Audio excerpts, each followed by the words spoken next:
എയിംസിന് വേണ്ടിയുള്ള കേരള സർക്കാരിൻ്റെ വാദത്തിൽ ആത്മാർത്ഥതയില്ലെന്ന് സി സദാനന്ദൻ മാസ്റ്റർ MP. മാനദണ്ഡങ്ങൾ പാലിക്കാതെ സർക്കാർ വരുത്തിയ വീഴ്ചയാണ് എയിംസ് വൈകാൻ കാരണം. സംസ്ഥാന സർക്കാർ സഹകരിച്ചാൽ എയിംസ് ഉറപ്പായും വരുമെന്നും സദാനന്ദൻ മാസ്റ്റർ പറഞ്ഞു.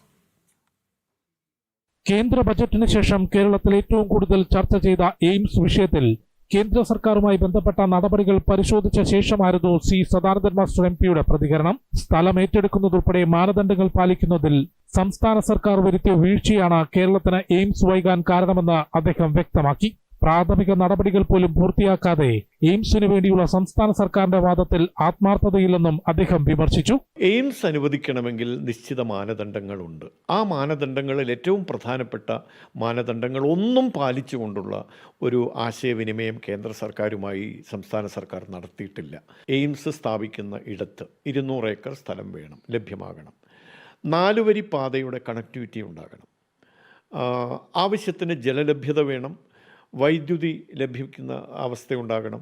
ഈ രീതിയിലൊക്കെയുള്ള മാനദണ്ഡങ്ങൾക്കനുസരിച്ചുള്ള 4 സ്ഥലങ്ങളെങ്കിലും നിർദ്ദേശിക്കണം. അതാണ് കേന്ദ്ര സർക്കാർ ആവശ്യപ്പെട്ടത്. അത് കേരളത്തോട് മാത്രമല്ല, എല്ലാ പ്രദേശങ്ങളിലും എയിംസ് അനുവദിച്ചപ്പോൾ ഇതൊക്കെ നോക്കിക്കൊണ്ട് തന്നെയാണ്. അപ്പോൾ ഈ മാനദണ്ഡങ്ങൾ പാലിച്ചുകൊണ്ട് 4 സ്ഥലങ്ങൾ നിർദ്ദേശിക്കണം. അതാണ് കേന്ദ്രത്തിൻ്റെ ഒരു മാനദണ്ഡം.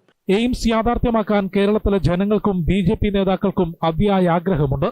അതുകൊണ്ട് തന്നെ സംസ്ഥാന സർക്കാർ സഹകരിച്ചാൽ എയിംസ് ഉറപ്പായും വരുമെന്നും സദാനന്ദൻ മാസ്റ്റർ പറഞ്ഞു. എയിംസ് കേരളത്തിന് അർഹതപ്പെട്ടതാണ്, അത് ലഭ്യമാക്കുക തന്നെ ചെയ്യും.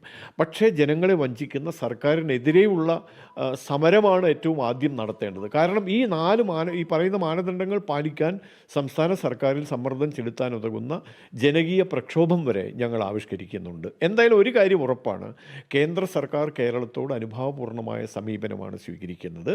അത് എയിംസ് മാത്രമല്ല, മറ്റു തരത്തിലും. എന്തായാലും എയിംസ് കേരളത്തിൽ വരും. ഉചിതമായ സമയത്ത് ഉചിതമായ സ്ഥലത്ത് വേണ്ട രീതിയിൽ തന്നെ അത് സ്ഥാപിക്കപ്പെടും. പക്ഷേ സംസ്ഥാന സർക്കാർ പാലിക്കേണ്ട ഈ മാനദണ്ഡത്തിൻ്റെ നിർവഹണം അത് നിശ്ചയമായും നടത്തിയിരിക്കണം. കേന്ദ്ര സർക്കാരിന്റെ മുൻപിൽ വിഷയം ശക്തമായി തന്നെ ഉന്നയിച്ചിട്ടുണ്ട്. പക്ഷേ സംസ്ഥാന സർക്കാർ പരസ്യ പ്രതികരണത്തിനപ്പുറം പ്രാഥമിക നടപടികൾ പൂർത്തിയാക്കാത്തതാണ് എയിംസിന് വിലങ്ങുതടിയെന്നും ഇക്കാര്യത്തിൽ സംസ്ഥാന സർക്കാരിനെതിരെ പ്രതിഷേധം ആരംഭിക്കുമെന്നും സദാനന്ദൻ മാസ്റ്റർ വ്യക്തമാക്കി. ജനം, ഡൽഹി.